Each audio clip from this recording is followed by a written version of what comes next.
बात उस वक्त की है जब भगवान श्री कृष्ण और श्री राधा जी एक दिन वन में खेल रहे थे। भगवान श्री कृष्ण और राधा जी दोनों वहां पर अकेले थे। इस बीच श्री कृष्ण जी ने राधा जी को एक बरगद से बांधकर उनको वहीं पर खड़े रहने को कहा। वहां से थोड़ी दूर एक कदम के वृक्ष के नीचे जाकर श्री राधा जी के लिए एक उपहार तैयार करने लगे। कुछ पल ऐसे व्यतीत हुआ और थोड़ा विलम्ब होने लगा तो राधा जी बरगद के वृक्ष के पीछे से आवाज लगाई कि वो अब थोड़ी भी देर नहीं खड़ी हो सकती और बोली कि मेरी आंखें दर्द कर रही हैं। तो इस पर भगवान श्री कृष्ण थोड़ा सा मुस्कुराए और वहीं एकदम के वृक्ष के नीचे से जवाब दिया कि राधे बस कुछ पल के लिए आप प्रतीक्षा कीजिए। उसके बाद राधा जी वहीं आंखें बंद करके प्रतीक्षा करती रहीं और यह श्री कृष्ण जी जल्दी जल्दी अपना काम पूरा करने लगे हैं और जल्द ही श्री कृष्ण जी काम पूरा करके श्री राधा जी के पास गए और श्री कृष्ण ने अपनी हाथों से श्री राधा जी की आंखों से पीताम्बर हटाया और फिर कदम के वृक्ष के नीचे ले गए। वहां पर पहुंचकर राधा जी वो खूबसूरत उपहार देखकर बहुत प्रसन्न हुई। श्री राधा जी ने जब देखा एक विशाल फूलों से सजा हुआ झूला देखा तो वो एक छोटी बच्ची की भांति हंसते हुए उस झूले से जा लिपटी।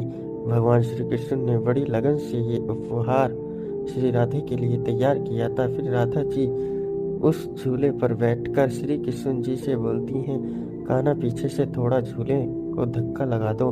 फिर श्री कृष्ण प्रसन्न मन से झूले को पीछे से धक्का लगाने लगते हैं और श्री कृष्ण जी ने इस प्रकार झूले को यमुना जी के तट पर बनाया था कि जितनी बार श्री कृष्ण जी झूले को धक्का लगाते हैं और राधा जी जब आगे की ओर जाती या पीछे की ओर आती तो राधा जी कोमल चरण यमुना जी निर्मल लहरों को छूते हुए निकल जाते हैं। ऐसे ही कुछ वक्त चलता रहा। फिर अचानक से श्री राधा जी की नजर उस झूले में लगी एक वृक्ष फूल पर जा पड़ी और उस पुष्प को देखते ही श्री राधा जी बहुत अधिक प्रसन्न होकर श्री कृष्ण जी से कहती हैं कि हे कान्हा, ये पुष्प तो हमारे ब्रज में तो नहीं है, तो आप इस पुष्प को कहाँ से लेकर आए।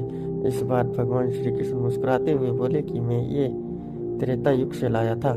त्रेता युग ये सुनकर राधा जी को आश्चर्य हुआ और फिर पूछी कि त्रेता युग से कैसे। फिर श्री कृष्ण जी ने झूला रोककर और राधा जी के बगल में जाकर बैठ गए और फिर श्री कृष्ण प्रेम के आंसू अपनी आंखों में लिए राधा जी को बताते हैं कि हाँ राधा, त्रेता युग से लाया हूँ। जब मैंने पहली बार तुम्हें देखा था तो तुम पुष्प वाटिका में थी। पहली बार तुम्हें देखते ही राधा मुझे तुम्हें उसी पर एक अपने हाथों से बनाया हुआ पुष्प से निर्मित झूला देने को मन किया, परंतु उस समय मैं रामावतार में था और मर्यादा पुरुषोत्तम होने की वजह से अपनी वो प्यारी सी इच्छा पूरी न कर सका। लेकिन मैंने आज के इसी खूबसूरत दिन के लिए उस वक्त कुछ श्रेष्ठ पुष्प अपने पास संभाल कर रख लिए थे और आज जब समय आया तो मैं अपनी वर्षों की इच्छा पूरी कर तुम्हें ये प्यारा सा उपहार देना चाहा और मेरी यह इच्छा पूरी भी हुई।